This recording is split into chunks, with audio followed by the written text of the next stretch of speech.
Flashing. What are the rules when installing flashing? Did Spencer go over this with you folks yesterday at all? Yeah? Let me hear it. What did he tell you? Inserting flashing under the shingle, and they go up to. So the flashing is installed here. Let's say this is your penetration point. That's where the lag's going to go. Your flashing wants to go to the second shingle course. That's right. There. If you don't get up one shingle course above, you're not waterproofing. Because the way that water is going to follow gravity down the roof, if you're not above another course of the shingles, it can just come under the tip of the flashing. So you have to get to the next course. Does that make sense to everyone? The other thing is you can't overhang the course below. You can't be like this. You want to be like this, okay? So notice, the only way that this is going to get up to the next course is if it's installed such that the back is about, I would say, an inch from the line. And we can measure that, okay? Actually, it's, well, my eyeball, it's about an inch and I would say an inch and 5/8, we'll call it, okay? So it's an inch and 5/8. So let's see, are we an inch and 5/8 from there? Wow, we're 2.5, we're a little bit higher.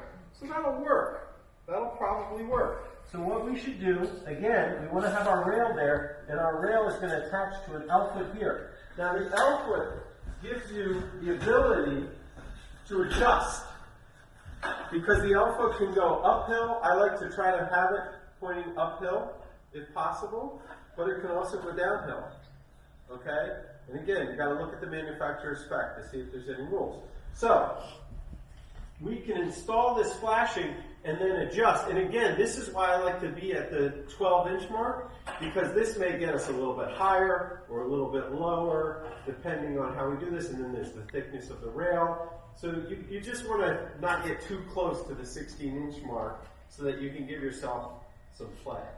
Okay? All right. So, the next thing we want to do is measure across the roof. Okay? So our bottom mark here, who wants to come on up? Come on up. Come on up. I'm sorry, remind me of your name again?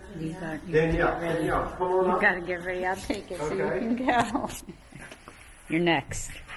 In All the right. heels. So what you want to do is measure from the bottom of the roof to our mark. Watch it. It's 24 inches, okay? So, we're going to do 3 panels across, starting from here, right? We said that they're 40 inches each. So what's that equal? 120 inches, right? So let's get a mark at the 120 inch point, all the way across.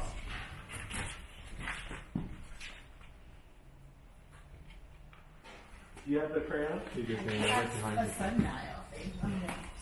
Hold on. Now, when you're measuring across, look, well, hold on, before you do this, is the tape measure straight? No.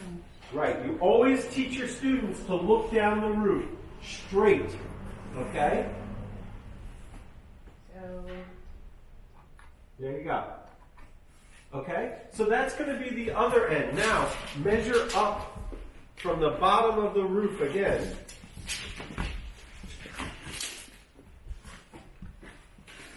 And give me a horizontal mark that comes under the solar array, that touches your vertical mark.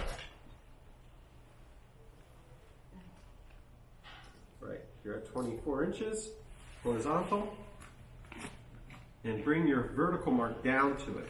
Yeah, there you go, or go up to it, okay?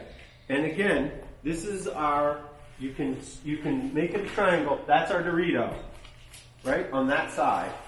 Now that's going to be a little bit long of the array, because we added a 1/4 of an inch each time. So we just know that. We'll keep that in mind as we go along. Okay? All right. Thank you. Good work.